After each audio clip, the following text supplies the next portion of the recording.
Muy bien, pues iniciamos con este foro de entrevista con el licenciado Mario Vázquez Pérez, quien es nuestro docente y quien está supervisando nuestro proyecto. Bienvenidos sean todos a nuestro canal, Fomento al Comercio MX. Les atiende un servidor, Joshua Ramírez, estudiante de la carrera de Comercio Internacional en la Universidad Nacional de Estudios Avanzados. ¿Cómo está, maestro? Gracias por tomarse el tiempo. ¿Qué tal, Joshua? Bien, bien, aquí estamos a la orden. Muy bien. Entonces, realizamos una entrevista para poder preguntarle algunas generalidades sobre el comercio internacional y cómo es importante que la población en general pueda saber sobre estos principios o sobre estos conceptos tan básicos. ¿De acuerdo? Entonces, vamos a empezar con el primer tema de conversación, la primera pregunta. Licenciado, entendemos que México ha participado del comercio internacional durante décadas y de hecho es miembro de diversos bloques económicos con otros países, entre ellos hay países que son potencia, ¿verdad?, mundial. ¿Cuáles considera usted, uh, licenciado, que son los acuerdos comerciales más importantes con los que cuenta México en la actualidad? Mira, Joshua, yo creo que por ahí tengo varios acuerdos que considero importantes. De primera orden, creo que está el Telecan, por ahí vamos a tratar de definir este. Sabemos de antemano que el día de mañana pues ya estamos en el TEMEC, ya deja de ser Telecan. ¿Y por qué lo considero importante? Bueno, porque debido a que tenemos un mercado más accesible en este momento, comercialmente hablando, hablamos también de la inversión extranjera directa, la que nosotros sabemos de antemano que existe hoy en virtud de ese tratado que se ha obviamente mantenido durante ya mucho tiempo, ¿no? Entonces, sin ese tratado sabemos de antemano que, pues debido a eso, tenemos, creo, una economía equilibrada, no pudiéramos considerarnos mal, si lo comparamos con otros similares que sabemos de antemano que han tenido problemas y crisis económicas muy seguido, ¿no? Entonces, creo que de primera instancia este es uno de los tratados que yo considero muy importante. Sin embargo, pues también tengo en un segundo término al país de Japón. Ahí Japón también tiene un acuerdo con México. ¿Y por qué lo considero importante? Bueno, porque déjame mencionarte que tan solo en el 2019 Japón fue el quinto socio comercial de México, comercialmente hablando, ¿no? Entonces, además de eso, se encuentran por ahí en otro tratado, que es el TPP, el Transpacífico, donde también tienen ciertas, obviamente, características en común acuerdo, ¿no? Entonces, aquí Japón, el país nipón, tiene mucho interés en México y en mantener esa relación comercial, porque finalmente, si por ahí tienes conocimiento, pues en México al estarse tratando el TEMEC, al estarse negociando, pues ellos tenían una incertidumbre en relación a qué va a pasar con las armadoras que están aquí en México, ¿no? Entonces, debido a las disposiciones que pudieran en este momento afectarlos directamente a ellos en materia de esa negociación, ¿no? Entonces, por eso considero yo que pues Japón está al tanto aquí con nosotros y finalmente pues termina siendo, como te mencioné, el quinto socio comercial nada más en el 2019, ¿no? Pero tengo otro país por ahí que considero en materia de acuerdos importante, en tercer lugar, obviamente. ¿Por qué lo considero? Porque este país es el país de Israel. ¿Sí? En el año 2000, Israel genera un acuerdo con México, y este acuerdo creo que a lo mejor no lo hemos explotado a lo mejor al máximo en materia de biotecnología. Resulta que este país, Israel, hoy en día, hoy por hoy, en materia de biotecnología está muy avanzado. Entonces considero que nosotros, además de ver al país como un socio comercial, también deberíamos de verlo como un socio que pudiera aportarnos mucho en materia de biotecnología, teniendo en cuenta que ellos tienen ahorita los mejores avances en ese tema, ¿no? Entonces, por eso es que no dejo de tener dentro de esos acuerdos a estos tres países o a estos temas como el Telecan, como Japón y Israel, que son los países que considero ahorita pues importantes a la hora de ver este tema, ¿no? Ahorita que me preguntas no sé si respondí por ahí a tu Sí, pregunta. sí, claro que sí. Disculpe, compañera Carolina García, ella también nos acompaña en esta entrevista. Ella también será otra entrevistadora que estará contribuyendo con preguntas dirigidas hacia el licenciado.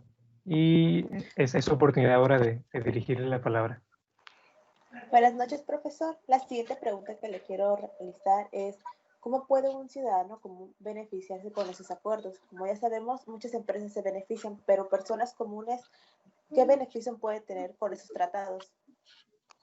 Ok, ¿qué tal, Carolina? ¿Cómo estás? Fíjate, Carolina, que en relación a esa pregunta, cuando me hablas de los beneficios que nosotros como mexicanos obtenemos en relación a esos acuerdos o a esos tratados, bueno, considero yo que son muchos, debido a que hoy en día nosotros nos beneficiamos obteniendo de primera mano por ahí productos que hoy en día son esenciales para nosotros, ¿no? Por ejemplo, en el comercio que existe hoy, se lo debemos a estos buenos acuerdos que se han negociado y que realmente la estabilidad económica que no todos los países hoy gozan, ¿sí? También es una prueba de que realmente ese beneficio a nosotros como mexicanos, pues ha venido a darnos la certeza de estos tratados que hoy en día sabemos de antemano, pues que se han tratado de negociar de la mejor manera posible, ¿no? Entonces, en este punto yo creo que pues sí recibimos muchísimos beneficios nosotros ya como consumidores finales, ¿sí? Y como parte de los que nos beneficiamos hoy en día en relación, sobre todo si hablamos de eso, pues recordemos que el tener un empleo de inversiones extranjeras directas, bueno, también viene a quizás a mitigar la posible situación que se viviera en relación a una alta tasa de desempleo, cuando sabemos que existen crisis hoy en día que se presentan muy a menudo, ¿no? Entonces, pues creo que por ese lado también nosotros nos vemos beneficiados. Así es, como usted comenta, pues a lo largo de la historia, si lo miramos, gracias a estos acuerdos, pues podemos obtener lo que hoy tenemos, toda esta tecnología, información, pues en el área de enfermería, pues vamos más avanzados. Bien, y sobre esa misma pregunta, licenciado, hay muchos que afirman que la, que la política interior o el comercio interior es, no me acuerdo muy bien cómo es el dicho, disculpe, pero que esos tratados nos perjudican más de lo que nos benefician como mexicanos o como ciudadanos. ¿Qué tan cierto es eso? ¿Qué pensamientos tiene sobre eso? Yo creo que en ese tema, en esa pregunta que más, Joshua, tiene mucho que ver con el hecho, a lo mejor, de no tener a lo mejor la información a la mano, de primera mano, sobre todo porque, siendo honestos, sabemos de antemano que nosotros, hoy en día, a lo mejor hay varios sectores que México no ha explotado al máximo y pudiera ser que a lo mejor la gente que opine en relación a ese tema, pues pudiera ser que es gente que a lo mejor pues no tiene a lo mejor todos los programas o los beneficios que hoy en día cualquier otro industrial, como lo veníamos por ahí tocando ese tema, pues recibe en la actualidad, ¿no? Derivado de las actividades comerciales que realizan, ¿no? Entonces, pudiera ser que a lo mejor pues, esas personas pues consideren que no se reciben los beneficios tal cual como nosotros quisiéramos, ¿no? En la práctica.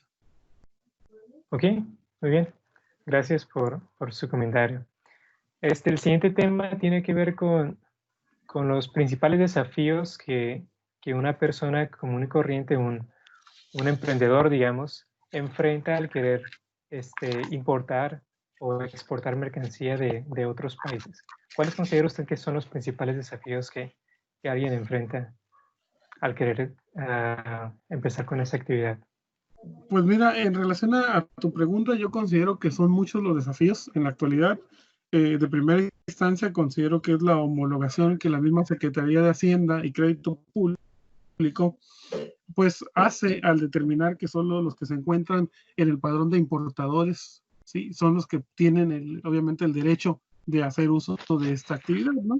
Entonces, recordemos que no nomás es el padrón de importadores, sino que también en la práctica existe el padrón de exportadores. Entonces, el hecho de que la Secretaría de Hacienda homologue nada más este tema en relación a estos puntos, bueno, pues presenta por ahí un desafío muy interesante porque el gobierno tendría que pues darnos un poquito más de oportunidad en este caso a las empresas, a que ellos pudieran generar su propio registro y poder tratar de empezar a generar ese comercio, ¿no? ¿A qué quiero llegar con esto? Bueno, quiero llegar con esto a que en el segundo término sería realmente una disyuntiva que se presenta ya en el caso de aduanas, porque acuérdate que la Secretaría de Hacienda es la que está encargada de revisar ahí la regulación, pero los que ejecutan directamente las leyes ya a la hora de la importación y exportación, pues termina siendo aduanas, ¿no? Entonces, el problema aquí con ellos sería que realmente en la práctica, por ahí si conoce un poco de aduanas,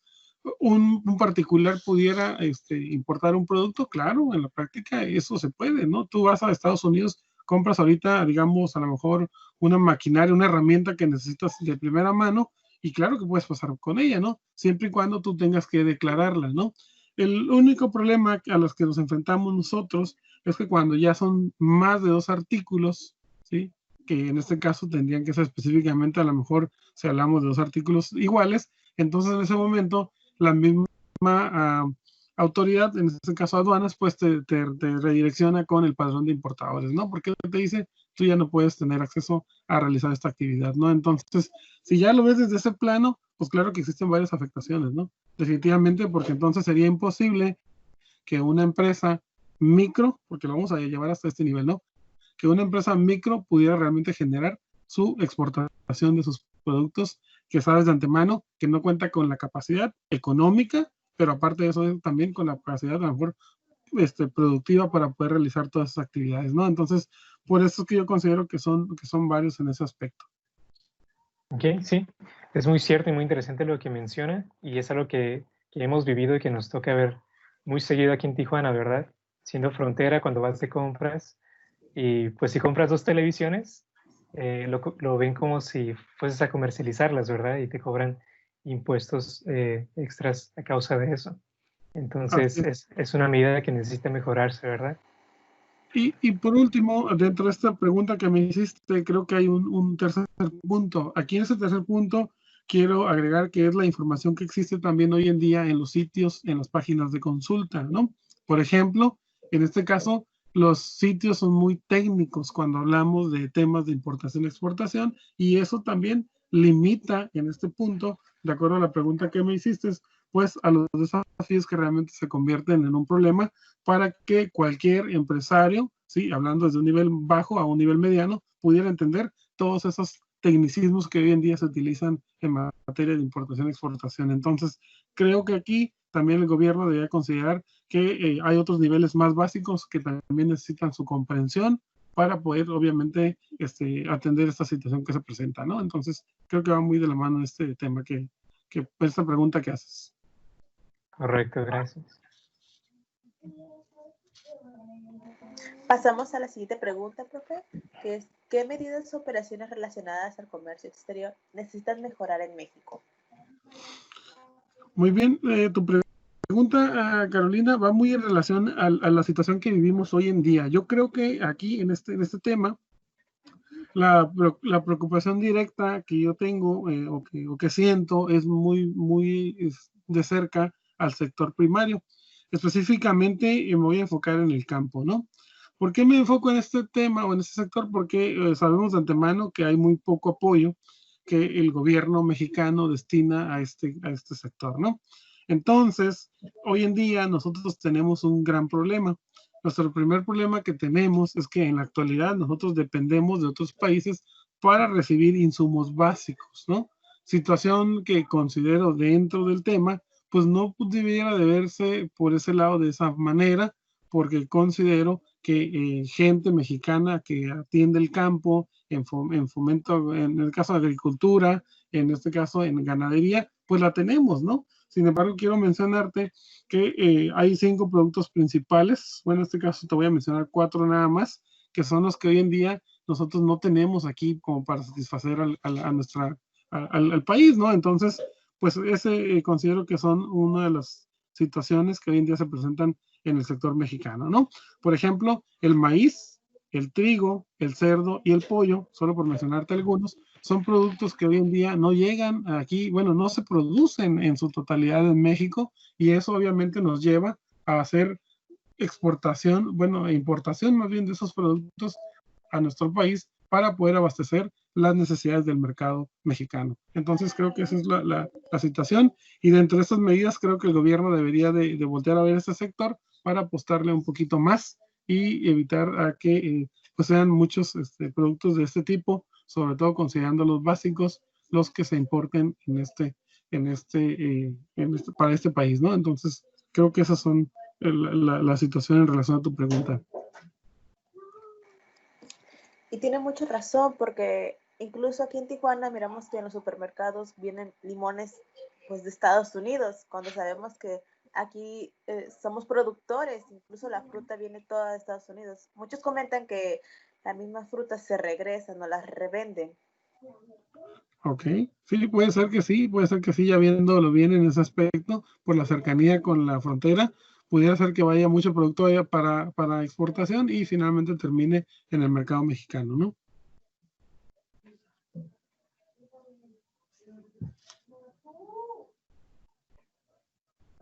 Muy bien, entonces sí, estas son cosas que tienen que corregirse, ¿verdad? Porque estamos en posición de exportar, ¿verdad? Debido a la fertilidad de nuestras tierras, nuestra capacidad de producción es muy grande.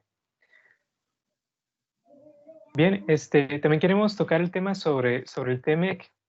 Ahora estamos al 30 de junio del año 2020 y por fin se acerca o se viene la fecha tan esperada, que es el 1 de julio, ¿verdad? Donde finalmente entrará en vigor el TEMEC, que viene a reemplazar o a mejorar el Tratado de Libre Comercio que se había estado desempeñando anteriormente.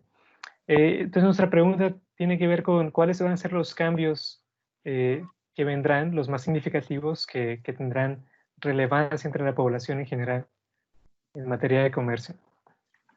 Muy bien, pues fíjate que en relación a estos temas, en los cambios, por ejemplo, lo diferente que pudiera suceder en este punto, y de acuerdo a las negociaciones que se estaban haciendo, tiene que ver con el asunto automotriz, ¿no? El asunto automotriz hoy en día es un tema muy sensible, debido a que en el caso de Estados Unidos, bueno, ellos solicitaban, siendo ya más directos, solicitaban que la fabricación de un vehículo en un país fuera del 75%, ¿no? Entonces, eso obviamente lo que hacía era limitar a los países que integraban este acuerdo, porque de antemano sabemos que la materia prima pues no está toda concentrada en un solo país. Entonces, el hecho de que limite a la fabricación del 75% a un solo país, bueno, sabemos de antemano que pues México quedaba a lo mejor en una situación difícil en este punto, porque a lo mejor no íbamos a cumplir con toda el porcentaje que se necesitaba, ¿no? Que se hiciera en este punto, ¿no?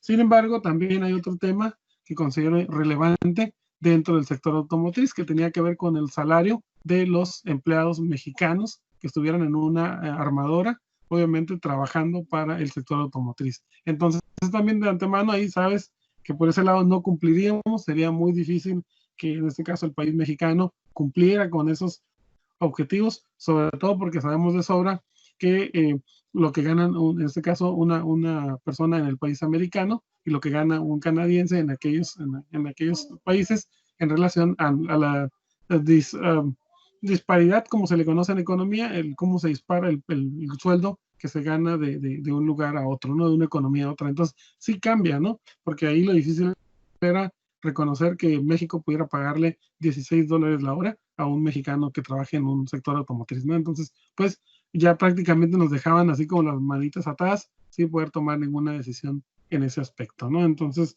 creo que ese es lo que va a ser diferente hoy en la actualidad, ¿sí? Y lo que va a permanecer en relación a este tema, creo que es algo que te acabo de comentar ahorita en la pregunta que nos hizo la compañera Carolina, y tiene que ver mucho con la proveeduría de insumos de primera necesidad, ¿sí? Los cuales nosotros estamos recibiendo, te platico aquí de primera mano, del país americano, bueno, Estados Unidos, ¿no?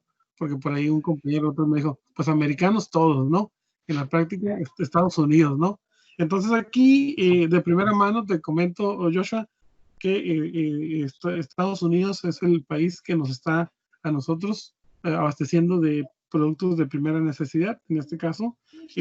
Por ese lado, ellos no han impuesto ningún obstáculo para su importación, ¿sí? Para el manejo de esos productos, porque saben que nosotros ahorita estamos adquiriendo productos como los que ya te mencioné, ¿no? El maíz, el sorgo, por ahí el trigo, ¿sí? El pollo, la carne de cerdo. Entonces, pues esa es la idea central, por eso es que en este tema, pues yo considero que va a permanecer incluso por ahí dentro de la información que se escuchaba, se escuchaba que los empresarios industriales, los que maquilan, todos los que fabrican, en este caso el pollo, está desde antemano que está Tyson ahí, un gigante del mercado, pues que estos mismos presionaron al presidente Donald Trump para que se lograra este acuerdo, derivado de que tenían muy buenos beneficios en la exportación de sus productos al país mexicano, ¿no? Entonces, creo que esto es con lo que me quedo en relación a lo que puede ser lo que permanezca en el TEMEC, y lo diferente, pues, es lo que ya te mencioné en el sector automotriz. Muy bien. Y muchos están afirmando también que finalmente esa medida sobre los cambios en materia automotriz van a terminar beneficiando al trabajador. ¿Qué tan cierto es eso desde su punto de vista? Pues mira, de primera mano creo que pudiera ser cierto si nosotros nos ponemos a tratar de hacer una recapitulación.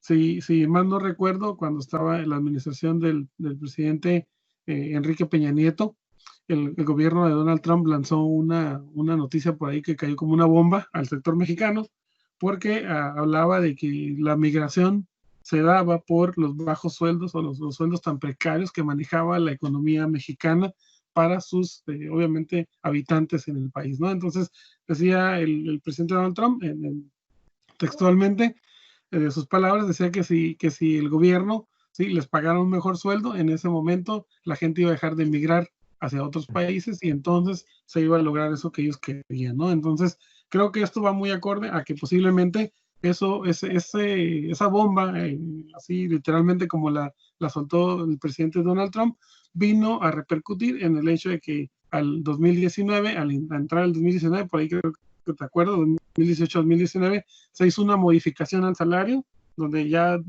no era un centavo el que nos subían, sino que ya se iban un poquito más arriba para poder tratar de mitigar esta situación, ¿no? Pero creo que esto realmente vino a suceder, ¿sí?, derivado de esto que acababa de suceder, de acuerdo a lo que había comentado en una entrevista el presidente Donald Trump, ¿no? Entonces, creo que sí va a haber a lo mejor una mejoría en ese punto, sí vamos a tener a lo mejor unas mejores ofertas en este sector, y eso bueno, fue gracias quizás a esa situación que se vivió en aquellos momentos, ¿no? Entonces, por ahí de antemano, sabes que nosotros tenemos aquí en Baja California, pues un sueldo creo homologado en 370 pesos, que también, en 170 pesos, perdón, que pues en su momento, pues hace años que nunca se subía a tal grado, ¿no? Entonces, se subían un peso, 20 centavos, creo que era lo máximo que llegamos a ver, era un peso, 20 centavos. Entonces, hoy en día, creo que sí hemos visto ese beneficio, pero ha sido bajo mucha presión política lo que se ha hecho en relación a ese punto. Muy bien. Entonces, con esto podríamos decir que Estados Unidos está apostando a disminuir la migración, como usted comentaba. Sí, definitivamente el hecho de que se logre este acuerdo, pues la idea central sería, hey, ¿sabes qué? Vamos a disminuir la migración, vamos a poner más candados para los que vienen, no de México, sino para los que vienen de otros países, sí, que cruzan obviamente por tu país para llegar al mío, para poder mantener una relación realmente bilateral de la mejor manera posible, ¿no? Entonces creo que sí va muy enfocado en ese tema. Muy bien. Y también tendrá que ver con una apuesta de Estados Unidos a atraer mayor inversión en el sector manufacturero. Sí, considero que sí. De hecho, te comento que en este primer trimestre del 2020 que estamos viviendo, de acuerdo a la información que otorga por ahí el Banco de México, te comento que en el primer trimestre que tuvimos en el año fue muy productivo para México. ¿Sí? El problema fue la situación que vivimos en materia de la pandemia del COVID-19. Sin embargo, en México arranca en una buena posición en materia en este caso, arranca en una buena posición en materia de todo lo que se estaba obviamente fraguando en ese momento, ¿no? ¿A qué nos referimos con ello? Bueno, a que en la actualidad, sí, creo que hemos sacado los mejores beneficios posibles en este punto, ¿no? Muy bien. Bueno, serían todos los comentarios que tengo por mi parte. Si tiene algo que añadir, compañera Carolina. Sí, también han comentado que al subir lo que es los salarios podrían subir lo que son los productos o los servicios. Han comentado algo así. ¿Qué tan cierto cree que sea esto, profe? Pues en el caso de los salarios debemos de tener en cuenta que de acuerdo a la economía que se vive hoy en día, pues van muy acorde a la inflación que se maneja en la actualidad en la economía mexicana. Si un salario sube, comúnmente la idea central para evitar una inflación, pues lo más común sería que los servicios y los productos tendieran a irse a la alza para mantener un equilibrio en la economía. Entonces, de antemano, pudiera ser que sí sea el caso. Si nosotros obtenemos un mejor salario derivado de este acuerdo que se está generando, pues la misma posibilidad de que obviamente paguemos a lo mejor unos centavos adicionales más por el producto, pues se va a terminar dando, considero, porque dentro del tema, pues es en materia económica, pues tiene que ver con la regulación o el equilibrio de la inflación en un país para su correcta administración. Así es. Bueno, pues por mi parte yo creo que es todo. Por parte de mi compañero Joseph, por lo que veo también. Agradecemos al licenciado Mario por la entrevista, por darnos un poco de su tiempo, también pues dándoles información sobre el licenciado que es egresado de la Universidad Autónoma de Baja California, es licenciado en Mercadotecnia, es especialista en investigación de mercados, como también es creador de su propia consultoría HF Consultores, que ha dado asesoría de Employers Jump and Fun, Mediduría Guadalajara, Doy unos pizzas. Muchas gracias por el tiempo que nos ha dado y pues por nuestra parte es todo. Muy bien, no, al contrario, gracias a ustedes, estamos por ahí a la orden. Bueno, pues buenas noches y nos Buenas vemos. Bye. Gracias. noches. Bye.